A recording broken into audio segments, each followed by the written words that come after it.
10 laps of the Suzuki Masters, leg 2.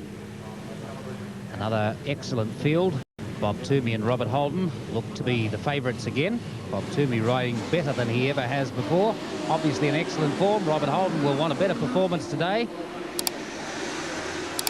That sprint to the first corner. That's Brian Morrison, the Scot, into the first corner first. Robert Holden behind him. Bob Toomey behind him in third place. They form themselves up. Terry Fitzgerald up there in fourth place. The youngster from Taranaki.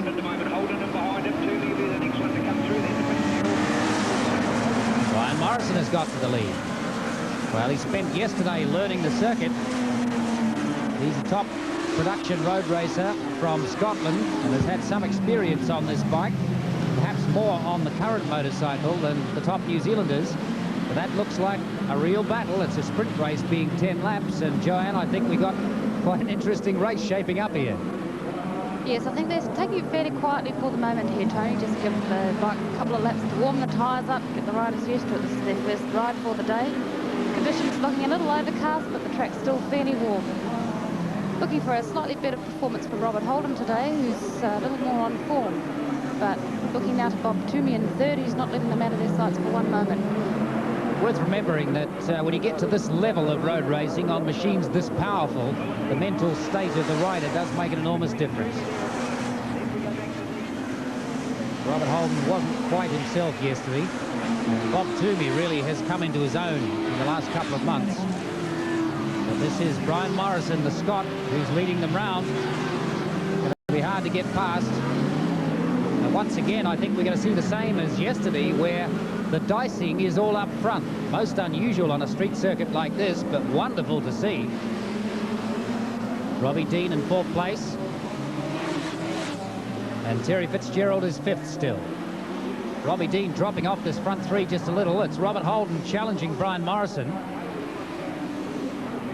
All three in the front there on GSX 1100Rs, which have more horsepower than they did last year. Seems to be the way with motorcycles. Each year they get quicker and more powerful.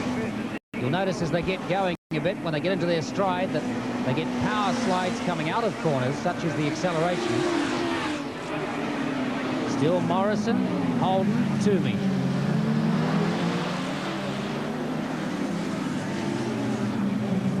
Robert Holden still using the wider lines in the entry to corners. Robert looking for the narrower line, and it's worked out to be quite successful. Robert in the lead now. Brian Morrison from Scotland second, and Bob Toomey is very close forward, third. Still Robbie Dean in fourth place, and Terry Fitzgerald in fifth place. This is where the race is, up front. It's extraordinary, but it's excellent to see. The dicing right up front. Three superb riders on big production bikes. Each of them very experienced, as is the man in fourth place, Robbie Dean. Brian Morrison has got to grips with this circuit very, very quickly for an overseas rider. He's got sandwiched between the Wellington Motorcycles team of Robert Holden and Bob Toomey, New Zealand's best big bike production riders. The bikes these guys are on, all the first 4 or 5 front runners, is the GSX R1100, which is Suzuki's latest contribution to the new generation of sports motorcycle, aimed basically at the serious sports and touring-oriented riders. I think, Joanne, the separation between what were production bikes and what are racing bikes is getting smaller and smaller. They are. Suzuki have taken a good, strong look at their bikes. These have been redesigned from the bottom up. The features of these bikes are the fairly lightweight aluminium box section frame, completely redesigned oil-cooled motor, which keeps them fairly light. Feature a steering damper on the front end, remote reservoir oil shock on the rear. These are developing somewhere in the vicinity of 130 brake horsepower, which compares to your family laser of 70 or 80 brake horsepower. Top speed, they're capable of about 260, 270 kilometres an hour. Around this circuit, maximum speeds at about 150 kilometres. Joanne, this is interesting because yesterday Bob Toomey was credited with a high 51-second time. We've just had an official step in the commentary box and tell us that Robert Holden is doing 51.33. Now that is extraordinarily fast for production. This is a full credit to a bike that you can actually buy off the showroom floor. 2 years ago at Wanganui, we saw Robert Holden riding a monocoque frame bike that had a factory Yoshimura motor in it. This was built in Japan, one of only 10 that was used for the World Formula One Championships. Now his lap record at this time, Tony, was 52.4. He's already gone under a second on this, on a standard production bike, on standard production tyres. It's really a credit to this motorcycle. Now, Joe, we were standing around the pits saying that 51.8 or 51.6 for a production bike really couldn't have been true because it wasn't official, and although 3 timers had it, it just seemed unrealistic. But here we have it proved beyond any doubt. 51.33. That is an extraordinarily fast time for a production bike. It's a categorical statement of what these bikes have been built for, Tony. A serious sports touring motorcycle. Full credit to Suzuki for what they've made. Just to put that in perspective, the Formula One bikes yesterday were around the same times in the race. Purpose-built race bikes. Still Holden from Morrison from Toomey, and the gap's starting to open just a little now. Robert Holden pulling away slightly. Here's Terry Fitzgerald.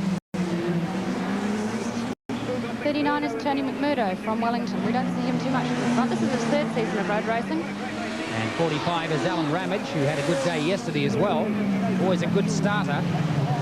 But they're quite a ways back from our race leaders. That top group of 3 with Robbie Dean behind them in 4th place. That's Tony McMurdo. The colour-coordinated boots and helmet. Here's the race leader, Robert Holden. Brian Morrison right behind him. 3 laps to go now. It's getting late for a challenge. These 2 riders look fairly comfortable out there, Tony. I think Robert's got the race fairly much in control, although Brian Morrison's certainly not getting him get away, and he'll be looking for an opening there in the last closing stages of the race.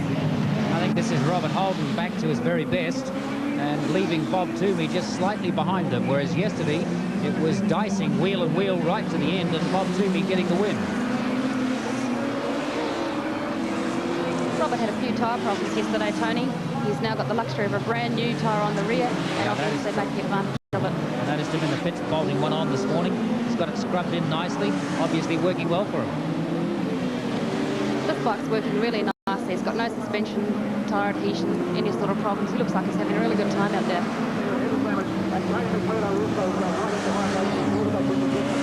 They'll get the white flag next time round. Robert Holden still leading the Scot, Brian Morrison, and New Zealand's Bob Toomey behind him. In fact, these 2, Holden and Morrison, have cleared out just a little from Bob Toomey, who was right on Morrison's tail. Getting through the back markers now. And this is where experience shows, getting through the traffic. The first man to come on the traffic has the advantage because the slower riders that he's about to pass don't know he's there. And so they don't react and get a fright and move over on him. Whereas those in 2nd, 3rd, 4th places when they're coming through, perhaps the back markers are expecting them to come through and they tend to get in the way when they're trying to get out of the way. Morrison looking to keep on holding on us through here. Robert knows he's there, knows that he's got to be very defensive about his riding on this last lap. Looking up through the railway lines, wide into the S's here. Robert will be looking for the fastest line and exit out of here as possible. Look out for Morrison. He'll look for the narrow line coming down to the Rose Garden here. Staying wide, staying wide. Just catching a glimpse of Robert there. He looks to be enjoying it thoroughly. He's having a good time. Round for the checkered flag this time. Robert Holden still holding off Brian Morrison. It's going to be a fairly close finish, I think, Tony. Close over the bridge. Comes down to a sprint down the line as they come down in front of us. Looking at that sprint, Robert Holden just holding off Brian Morrison of Scotland. Bob Toomey coming through in 3rd place. Looking back for 4th place. And it is Robbie Dean in 4th place.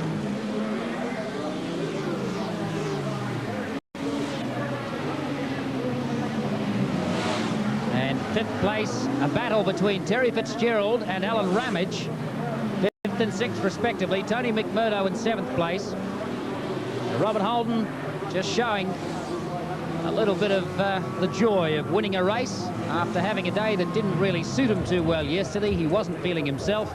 He had some minor problems with a tyre that was getting a little worn. He bolted a new one on this morning, and he has ridden superbly. Really had the control of the race from the moment he got in front. Full credit also to Brian Morrison here, Tony. This guy's only been racing for 4 seasons. It's only his first season on the 1100. He's never been to Wanganui before, and he's come to grips with the circuit really well. This guy's the Scottish production champion. He's been riding his 1100 over there all year, and he's also raced several races in England, where he's mixed it with the best of British riders such as Phil Miller or Trevor Nash. To give you an indication of times, the best time yesterday from Craig Trinder in a Formula 1 race on a superbike, 51.15 was the best official time, 51.11 as the unofficial time. And here we have big production bikes and Robert Holden circulating 51.33, the best time in that race. So very, very little between the purpose-built racing bikes and these big production bikes, which have become so powerful now, so good at acceleration, and they handle and stop so well that on a circuit that's tight like this one at Wanganui, they are the equivalent of a Formula 1 or a Grand Prix bike. Of course, if you went to a circuit like Pukekohe, it would be a different story. Robert Holden, the winner from New Zealand on the Suzuki GSX-R 1100. Formula 2 race.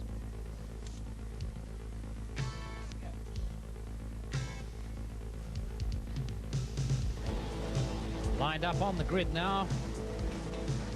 Had an excellent finish in the preliminary to the Formula 2. Brent Jones being challenged by Simon Turner. The latter stages of the race. Early on, the challenge came from Bruce Woodley. That's Martin Renfree from Australia on the Honda RS 250. See as they form up on the grid, there's Bruce Woodley, a man who was the early challenger to Brent Jones. And Simon Turner, number 46. Who really set the crowd alight and certainly set our commentary team alight when he came from nowhere to challenge Brent Jones, and there was only half a wheel length in it at the finish line. We had a couple of finishes like that today, some excellent racing in the Formula 1 preliminary and the Formula 2 preliminaries. Now the points races are all on.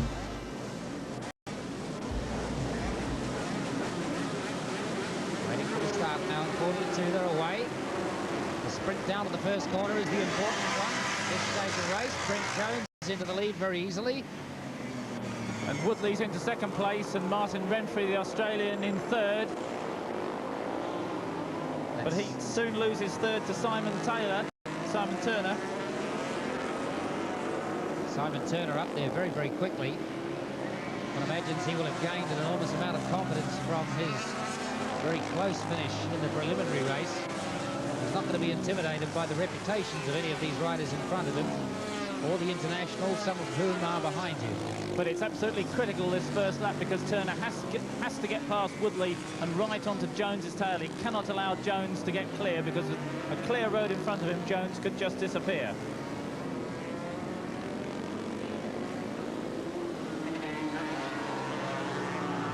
Well, Robert Holden, you've been out there. How slippery is that circuit now? Well, Tony, there's quite a bit of blue around the circuit. Quite a few places with slippery patches, especially exiting the next corner they're coming around now. There's quite a lot of oil off the sidecar race earlier and across the railway lines. But it's quite grippy through the S's, where most people make up most of their time. Martin Renfree keeping Simon Turner honest there in third place. Brent Jones starting to pull away just a little from Bruce Woodley. Brent Jones first, Bruce Woodley second, Simon Turner in third place. Jones said that the power valve mechanism on his 250 Yamaha, that's the mechanism that makes the engine more flexible, was playing up in the first race, and they hope they've got it sorted out now, but he's unable to get away from Woodley, so that's Brent Jones, number 1 leads from Bruce Woodley, letter W. Woodley looking for a way past Jones now. Almost a carbon copy of the preliminary race, with Woodley being the challenger right up on Jones's tail early on. Simon Turner was a young rider that nobody had really rated in this kind of company, but he's proved most of us wrong. An excellent finish in the preliminary. Martin Renfree getting to grips with the circuit a little better than he did in the first race, and he's the only one of the overseas riders featuring at this stage. There are 6 Australians entered in Formula 2.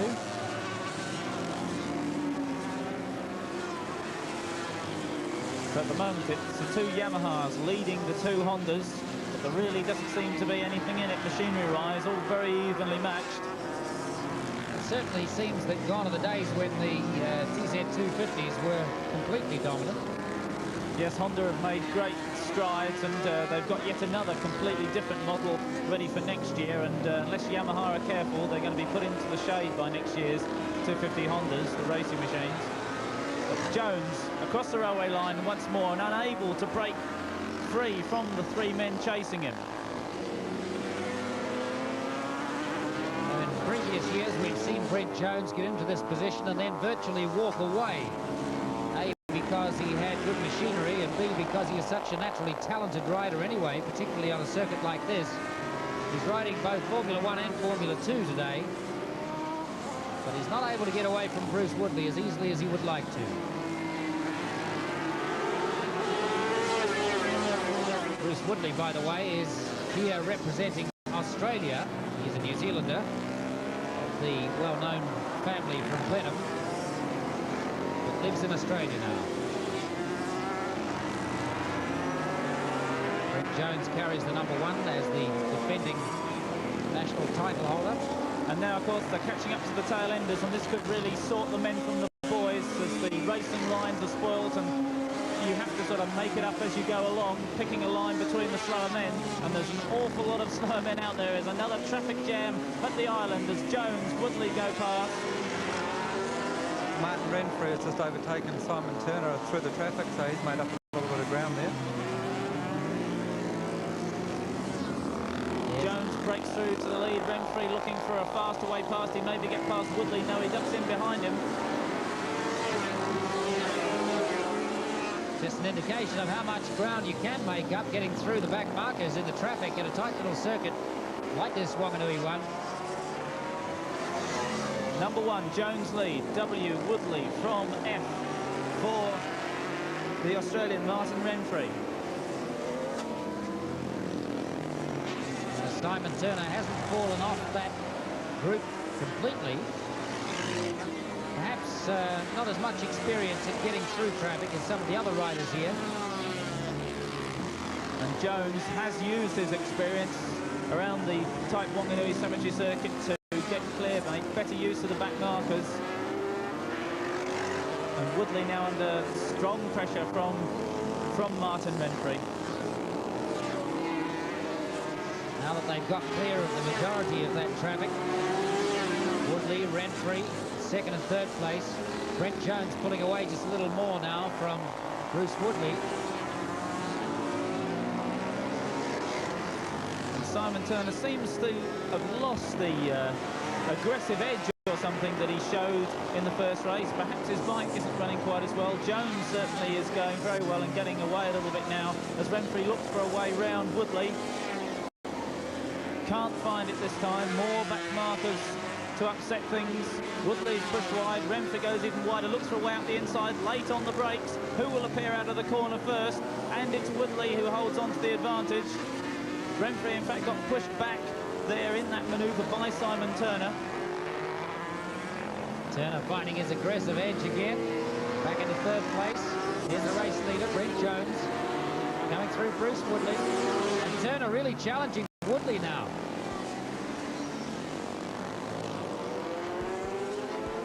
Woodley hangs on to second place. Turner right on his tail. Starting to ride aggressively again. Renfrew has picked him up again.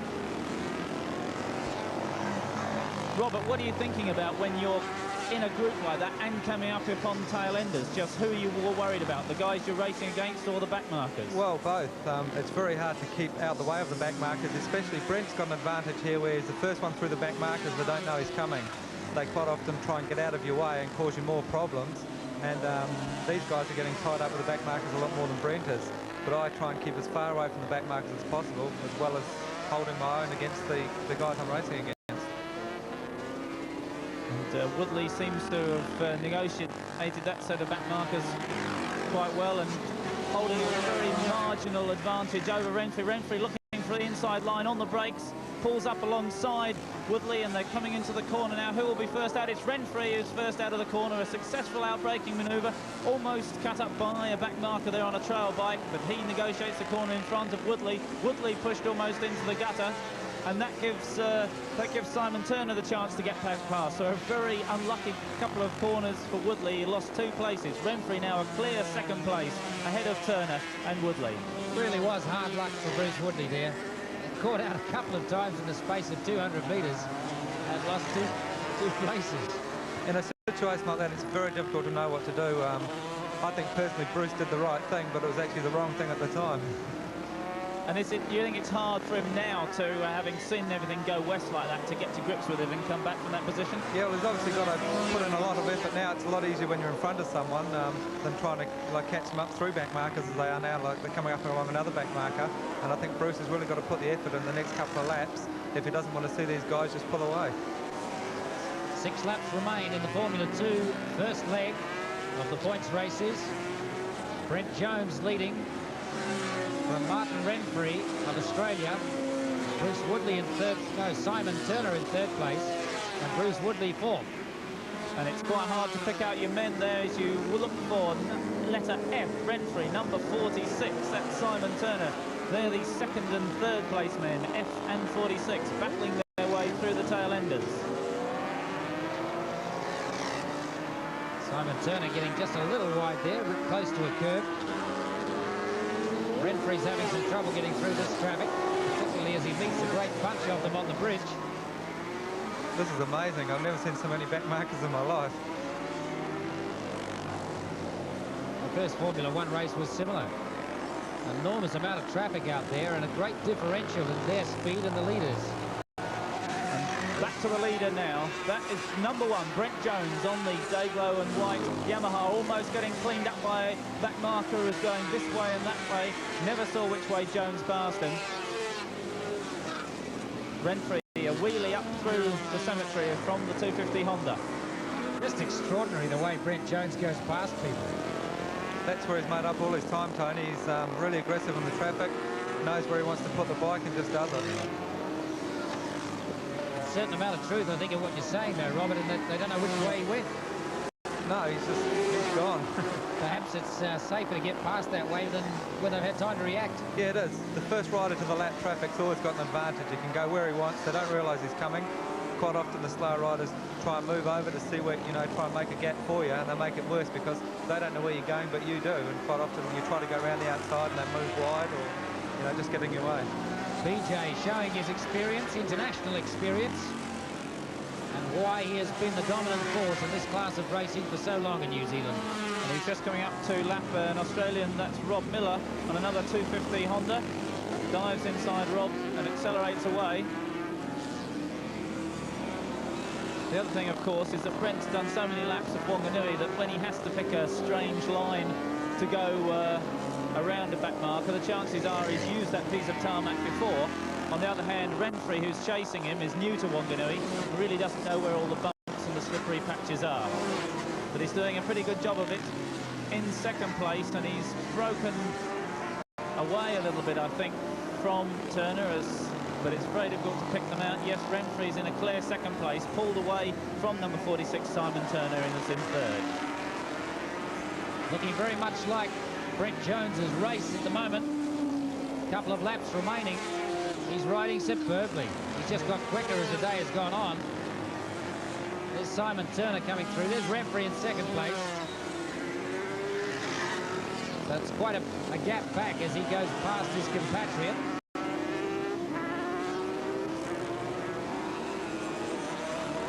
Quite a clear gap now from 1st to 2nd. Brent Jones back to Martin Renfrey. And to see Jones just lapping Bill Cooney there, that's incredible, because Cooney won one of these Formula 2 races here last year, and obviously Bill not very happy with something or other because he should be going an awful lot quicker than that.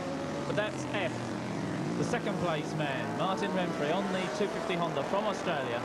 And now we're looking at number 1, Brent Jones, the man from Christchurch, leading on the 250 Yamaha. It's a superb-looking machine, this 250 of Brent Jones's. Absolutely beautifully prepared. Martin Renfrey still hanging on to that second place, and it's quite a gap back. Turner still chasing for all his work.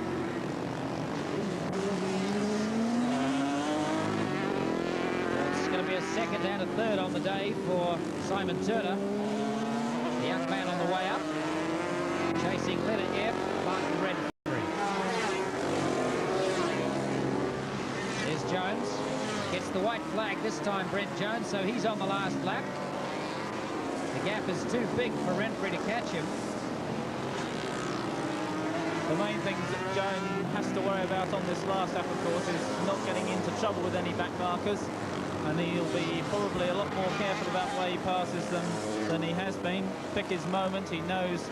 Oh, and he ran across a bumpy section there, nearly got it all a bit loose and wild. It's very bumpy out wide there, Peter. It's one of the worst parts of the track because you're going really fast and there's a lot of bumps out wide. So just as I was saying that Brent would pick his passing point, he chose to make me a liar and run across the bumps, but he looks as though he's got it all sorted out now. One more corner away from a win. There it is, a clear win for Brent Jones of Christchurch on the 250 Yamaha. Excellent riding, back to his best form of old. He looked a little tentative earlier on, which we've had explained was because they had a problem with the power valve on the motorcycle. But back to his very best. Brent Jones having won the race from Martin Renfrey of Australia. Third place, Simon Turner.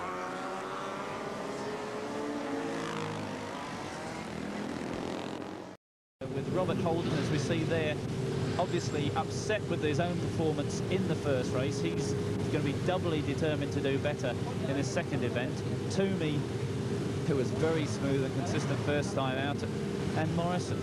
And should be real fireworks with, of course, Aaron Slight putting the lighter, the rather less powerful 750 Yamaha into it, and Robbie Dean, always somebody to watch out for. Joan, Robert was looking a little reticent around the pits this morning, but I see from the look, looking right into the camera there a few minutes ago, it's the same cheeky grin. Do you think he's got his confidence back again? I hope he's got his confidence back. I hope he's got his angry face on, because I'd like to see a better result this race. That's the people to watch on the front row of that grid. Watch for Aaron Slight, number 111, to get an excellent start. He seems to be very good at the starts here at Wanganui.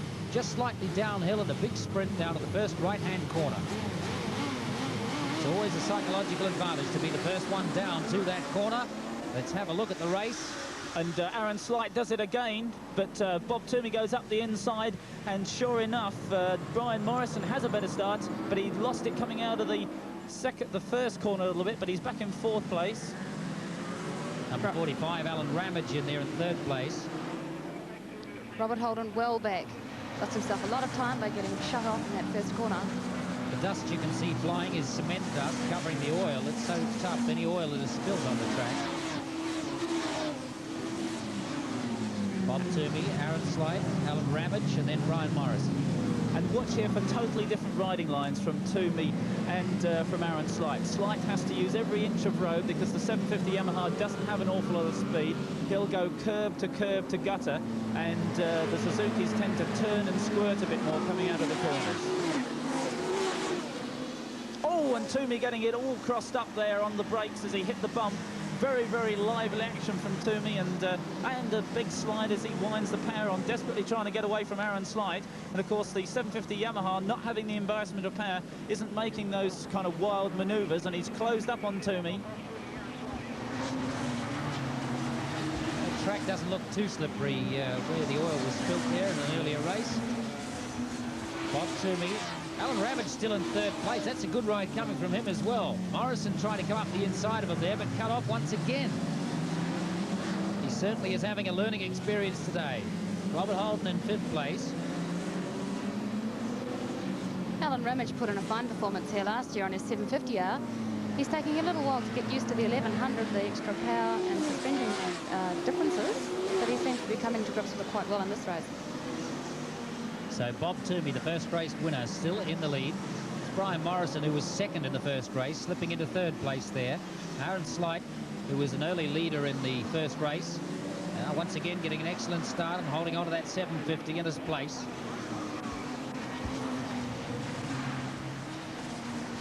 Toomey, Slight, Morrison, Ramage, Holden, and Robbie Dean right on Robert Holden's tail.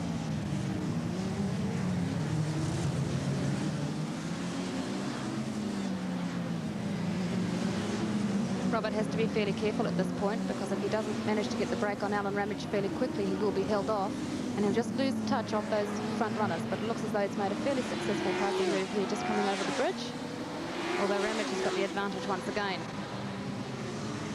Have a look down the inside here. Robert Holden is through on Ramage. You can see the rear end of the bike moving around, but he's still obviously having a few rear tyre adhesion problems. Ramage has got through once again. Robbie Dean's not letting go for anything. It's almost as if the rear of the bike is just too slippery when he gets on the gas. And great passing manoeuvre from Morrison. A very, very tricky manoeuvre. He dived inside Aaron Slight going across the rowing lines, and there are many more experienced men around Wanganui who don't try that sort of thing. Terrific stuff from Morrison, who now chases hard after Bob Toomey, who's still in the lead.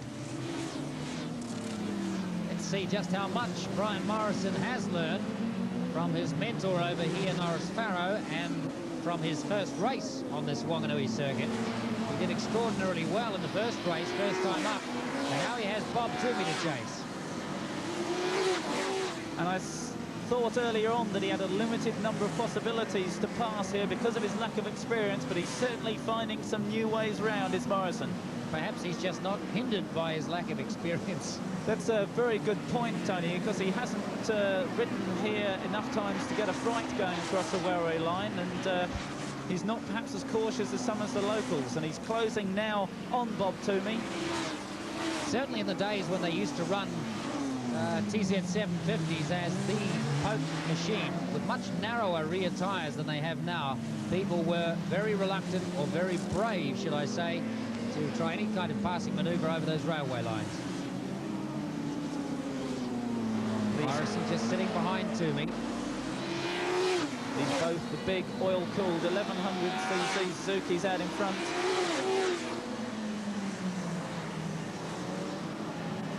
Still a good ride coming from Alan Ramage, but they're dropping back a little on these front two. This is an excellent ride from Bob Toomey. He's obviously starting to come under a little pressure from Brian Morrison. I'm sure he knows the guys here, but he's still smooth, exits and enters all the corners very well. Robert Holden has got past Alan Ramage. That's first and second. There's Aaron Slight in third, Robert Holden fourth, then Alan Ramage, then Robbie Dean. Morrison now close enough to Toomey to have a look at where he might pass it.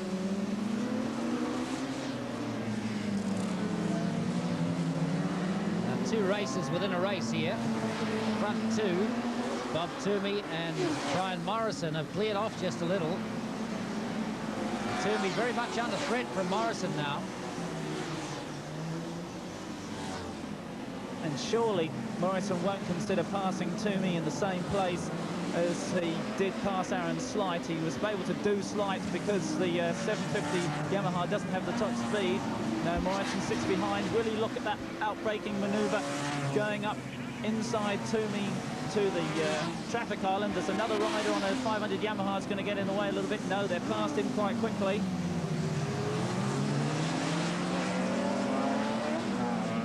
Oh, this is a good battle of nerves. Bob Toomey, very experienced around here. Very experienced on big production bikes generally. He'll have to keep his wits about it now, though. They're coming across the lap traffic. Unless he gets through fairly quickly, Morrison will be there, ready to take him. Robert Holden past Aaron Slight now. Seems to have found an extra cylinder or two. So Robert Holden up to third place, but with a big gap to make up between these two and where he is in third place. This is a superb ride from Bob Toomey.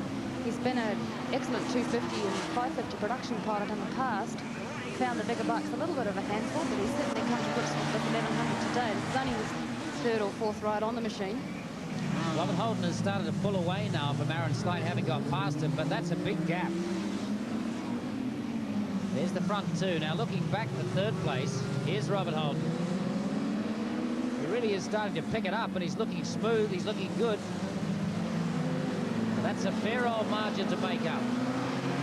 Toomey got a little way a little bit from Morrison as they went through the back markers there. Of course, Toomey's got more idea about different passing lines. young Alan Ramage is putting in a fine here, number 45. And there's an accident up in the section that goes up through the cemetery there. So I saw one rider walking off the track, and that slowed things down rather a lot. Obviously, straw all over the circuit, and they can't really race through there at full speed. Both Toomey and Morrison slowing down there through that section, but once more back up to racing speed as they get clear of the incident. Bob's managed to put 2 lap riders behind him, which will make it that much harder for Brian Morrison to pick back the distance. I wonder if Robert Holden didn't just happen on that incident at the wrong moment too, because he seems to have lost some ground. Looking back now for 3rd place. There's 2nd. We have The race has in fact been stopped. They'll almost certainly count that as a result, as there's only a lap or so to go. So that, if that is the case, it's given the win to Bob Toomey from Brian Morrison. It's Robert Holden in 3rd and Alan Ramage in 4th. There's Bob Toomey, the man who was in the lead of the race. Now, most cases where somebody has just piled off, they can clear the circuit. They run slowly around the area with yellow flags, and the rest of the circuit is open. But this time it's not for a stoppage, it's because they want an ambulance on the circuit. Somebody has been injured in that spill.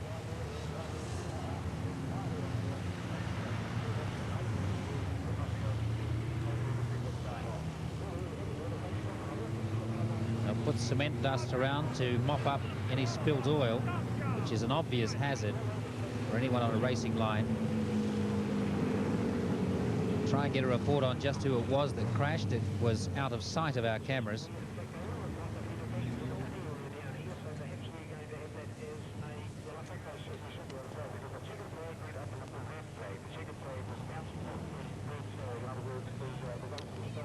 And that looks like 1100 Suzuki being wheeled away there, somewhat second-hand.